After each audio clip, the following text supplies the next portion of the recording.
இருக்கும். நான் இங்கே வந்து சேர்ந்து 1.5 years ஆச்சு. ஃபஸ்ட்டு எனக்கு ஃப்ரெண்ட்ஸுங்க யாரும் பல இடத்துல பெருசாக கிடையாது. இங்கே வந்து ஆனால் நிறைய ஃப்ரெண்ட்ஸ் எனக்கு கிடச்சிருக்குறாங்க. நான் கவர்மெண்ட் எக்ஸாம்ஸ்க்கு ப்ரிப்பேர் பண்ணிகிட்டு இருக்கிறேன். ஸோ என்னோடய செடென்ட்ரி லைஃப் ஸ்டைலு நிறைய வெயிட் கெயின் பண்ணிகிட்டே இருந்தேன். அதை லாஸ் பண்ணும் அப்படி சொல்லிட்டு தான் வந்தேன்.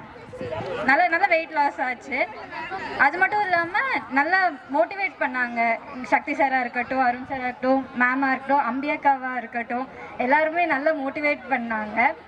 நல்ல ஒரு வார்ம்த் கிடச்சிது. இங்கே 2 நாள் வரலனாலும் ஃபோன் போட்டு கேட்பாங்க, ஏன்டா வரல ஜிம்முக்கு அப்படின்னு கால் பண்ணி கேட்பாங்க.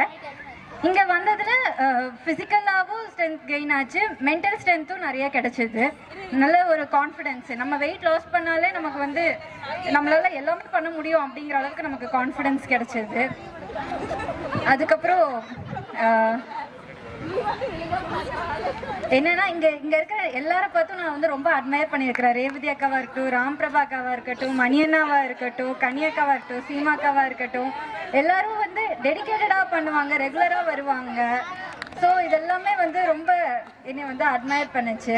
அது மட்டும் இல்லாமல் எனக்கு வந்து சேர்ந்து ஒர்க் அவுட் பண்ணால் எனக்கு தனியாக பண்ணுறத விட சேர்ந்து ஒர்க் அவுட் பண்ணுறப்போ ரொம்ப பிடிக்கும். ஸோ ஷர்மி அக்காவாக இருக்கட்டும், ரீனா அக்காவாக இருக்கட்டும், இவங்க கூடலாம் சேர்ந்து பண்ணுறப்போ இன்னும் ஒரு எக்ஸ்ட்ரா மைல் புஷ் பண்ணால் நல்லா இருக்குமே அப்படின்னு நமக்கு தோன்றப்போ எல்லாருமே ரொம்ப மோட்டிவேட் பண்ணி இருக்கிறாங்க.